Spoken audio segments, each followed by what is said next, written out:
여러분, 물가가 심상치 않습니다. 안 그래도 많이 올라가고 있었는데 이제 더 올라갈 조짐까지 보입니다.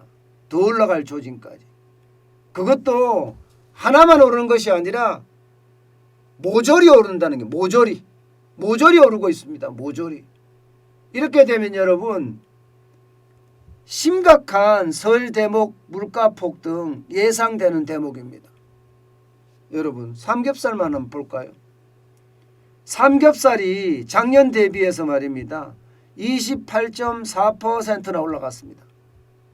무지막지하게 올라갔죠. 무지막지하게. 이거는 무지막지하게입니다. 예. 단순하게 5% 10%도 아니고 28.4%가 올라갔다는 것은 진짜 무지막지하게 올라간 거예요.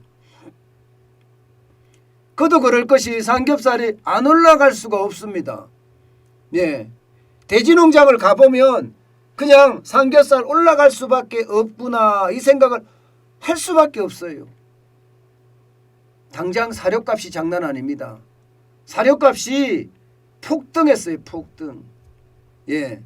이게 전 세계 곡물 가격이 올라가니까 당연히 사료값도 폭등할 수밖에 없는 구조입니다. 여기에다가 일할 사람도 없어요.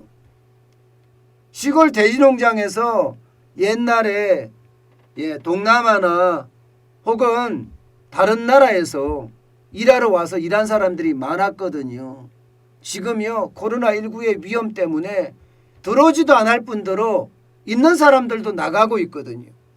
그러니까 돼지농장 자체에 일할 사람이 없어요. 결국 일할 사람을 쓰려고 하면 돈을 그만큼 더 줘야 합니다. 그러니까 원가 상승이 될 수밖에 없는 처지죠. 여기에다가 아프리카 돼지열병도 이거 만만치 않습니다. 예, 한번 터졌다 가면 펑펑입니다.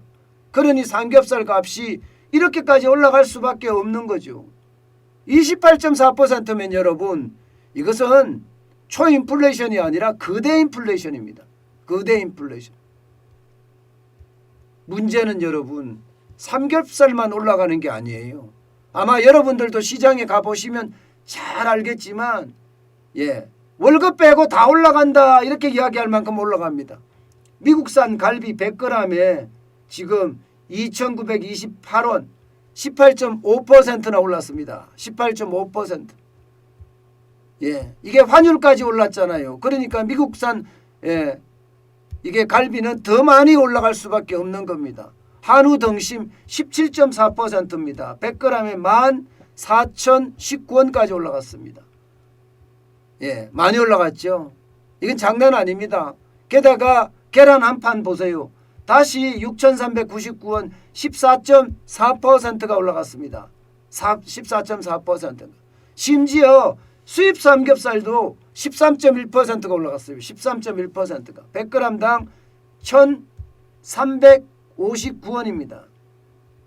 이렇게 되면 여러분 설 대목에 제수 상품들 어떨까요? 제수용품들 다 올라간다는 이야기가 생깁니다.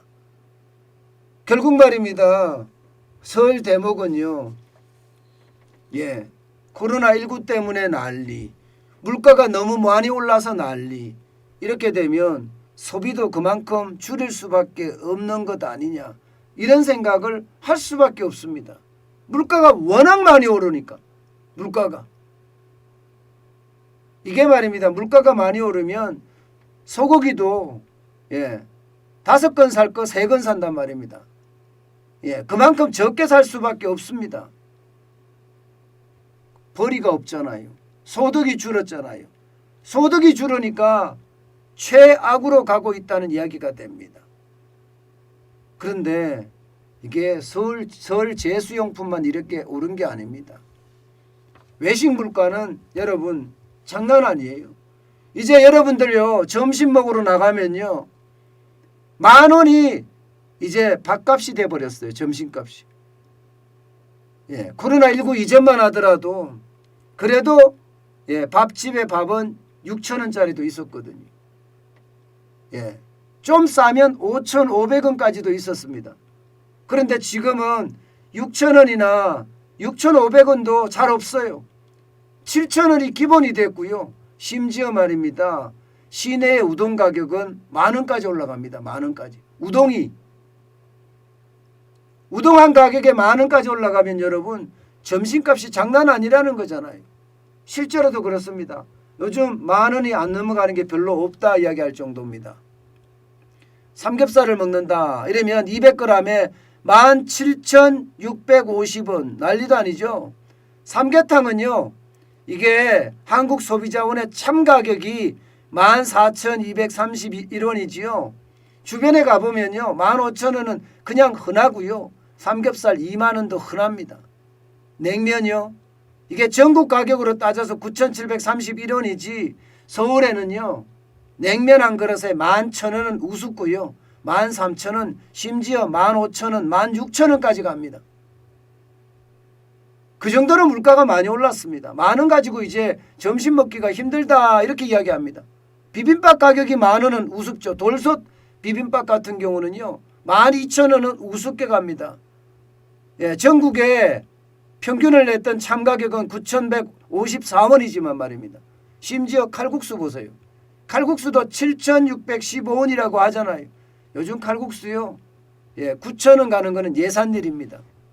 예, 제가 잘 가는 칼국수 집에서도 보면 9,000원 받습니다. 9,000원. 예. 게다가 뜰게 칼국수 이러면 11,000원까지 올라갑니다. 11,000원까지. 점심 가격이 이 정도까지 올라가면 여러분 결국 월급 빼고 다 올랐다는 이야기가 아주 자연스러운 이야기가 된다는 이야기입니다. 그러면 여러분 생각을 해보세요. 지금 외식 물가는 외식 물가대로 다 올랐죠. 예. 게다가 밥상 물가는 밥상 물가대로 다 올랐죠. 그러면 설 대목의 물가는 물가 폭등이란 말이 전혀 어색하지 않을 겁니다. 전혀 어색하지 않을 거예요. 그만큼 많이 올라가고 있다는 이야기예요. 치킨이나 피자만 하더라도 얼마나 올라갔습니까? 이게 설 대목이 아니더라도 치킨이나 피자도 적게는 500원에서 많게는 2,000원까지 지금 올리고 있는 판인데 안 오르는 물가가 있을까요?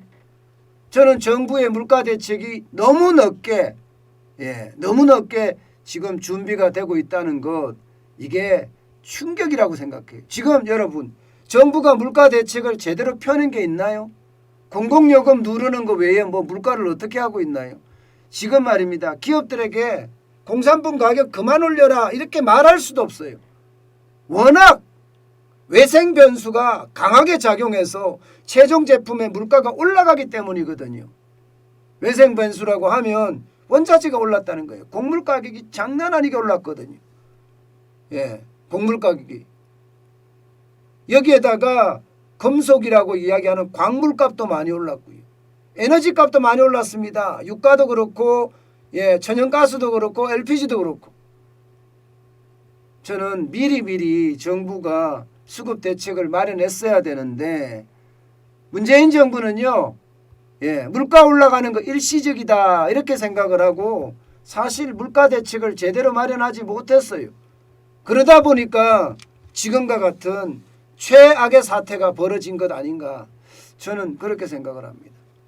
결국 경제정책 중에서 제대로 된 정책이 없다. 그래서 우리 국민만 불쌍해졌다. 이 말씀을 꼭 드리고 싶네요. 참 물가가 오르면 먹고 살기가 굉장히 힘들어지는데 말입니다. 지금 우리 삶은 그렇게 점점 힘들어지고 있는 것 아닌가 저는 그렇게도 생각을 해봅니다.